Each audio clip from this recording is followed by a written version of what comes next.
آج کل ولیوں کی بے ادبی کی جا رہی، ولی کی بے ادبی کفر تک لے جاتی، کافر بناتی ولی۔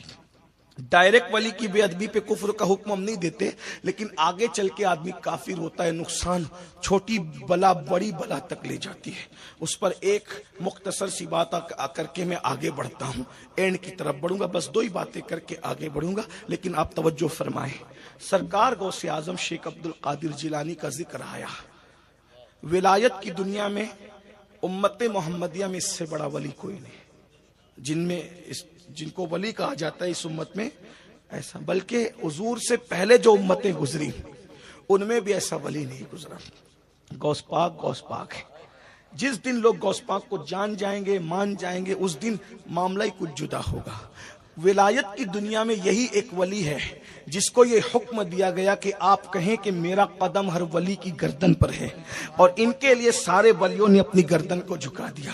میں غوث پاک کے لیے کیا بیان کروں، وقت تو اتنا نہیں ہے، لیکن اتنا ضرور کہوں گا کہ جب غوث پاک خطاب کرتے ہیں تو ان کے خطاب میں برکت عطا کرنے کے لیے مصطفیٰ جان رحمت خود تشریف لاتے ہیں، مولا علی خود تشریف لاتے ہیں، انبیاء کرام خود تشریف لاتے ہیں۔ ایک دن حضرت موسیٰ علیہ السلام سے حضور نے پوچھا، موسیٰ تمہاری امت میں ایسا ولی ہے؟ تو حضرت موسیٰ کہتے ہیں، یا رسول اللہ میری امت میں کیا کسی امت میں ایسا ولی نہیں ہے۔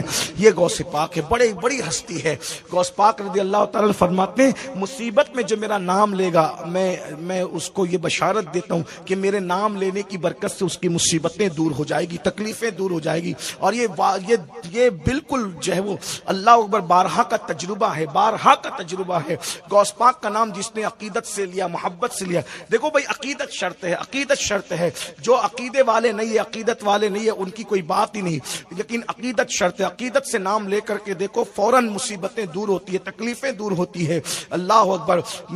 میرے لب پہ رات دن ہے تیرا نام غوث اعظم، میرے لب پہ رات دن ہے تیرا نام غوث اعظم، تیرے ذکر سے بنے ہیں میرے کام غوث اعظم۔ میرے راستے میں آ کر کوئی مشکلیں نہ ٹھہری، میرے راستے میں آ کر کوئی مشکلیں نہ ٹھہری، میرے کام آ رہا ہے تیرا نام غوث اعظم، میرے کام آ رہا ہے تیرا نام غوث اعظم۔ تو بہرحال حضور غوث الاعظم دستگیر شیخ عبد القادر جیلانی نے کہا کہ میرا یہ قدم ہر ولی کی گردن پر۔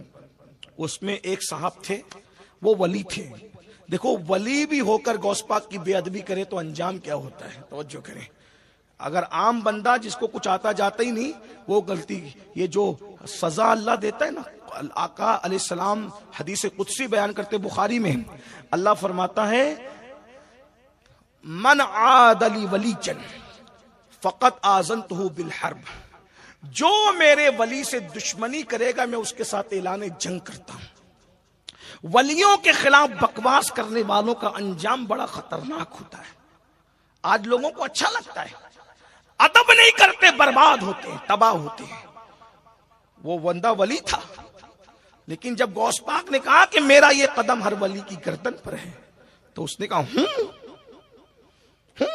میں بھی ولی، وہ بھی ولی، ان کا قدم میری گردن پر۔ اور اس نے فوراً جب یہ کہا کہ ان کا قدم میری گردن پر، غوث پاک کہتے ہیں، نظر تو الی بلاد اللہ جمعا، کہ میں اللہ کے شہروں کو ایسے دیکھتا ہوں جیسے تم ہتھیلی پہ رائی کا دانہ دیکھتے ہو۔ غوث پاک کو کشف کی حالت میں پتا چل گیا کہ اس نے میرا قدم اپنی گردن پہ لینے سے انکار کیا۔ غوث پاک نے وہی کہا، جس کی گردن پر میرا قدم نہیں، اس کی گردن پر سور کا، خنزیر کا قدم ہو۔ یہ اللہ والوں کی پھر دعا اور بد دعا، اور پھر ان کی مسکراہٹ اور ان کا قہر ایک ہے۔ اتنا کہہ دیا، جب اتنا کہا، بڑا عالم، بڑا پیر، بڑا مرشد کہلانے والا ایک دن نکلا، اور نکلا تو ایک لڑکی سے آنکھیں چار ہوگی، مختصر کہہ رہا ہوں، آنکھیں چار ہوگی۔ وہ عیسائی تھی، اس کو شادی کی دعوت دی۔ اس لڑکی نے کہا، آپ شادی میرے ساتھ کریں گے؟ شادی میرے ساتھ کریں گے؟ بھاگ گئے تو میں کیا کروں گی، میرے پاس رکنا پڑے گا، مہر میں آپ کو یہ کرنا پڑے گا، رکنا ہے، اور رک کر، چونکہ ہم عیسائی لوگ ہیں، اس نے کہا تو ہم سور چرانے جاتے ہیں، آپ کو ہمارے ساتھ خنزیر اور سور چرانا پڑے گا، یہ میرا مہر ہے۔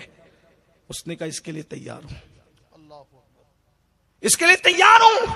اللہ اکبر، تیار ہو گیا۔ وہ عصا جس سے خطبہ، جمعہ کا خطبہ ٹیک لگا کے پڑھتا تھا،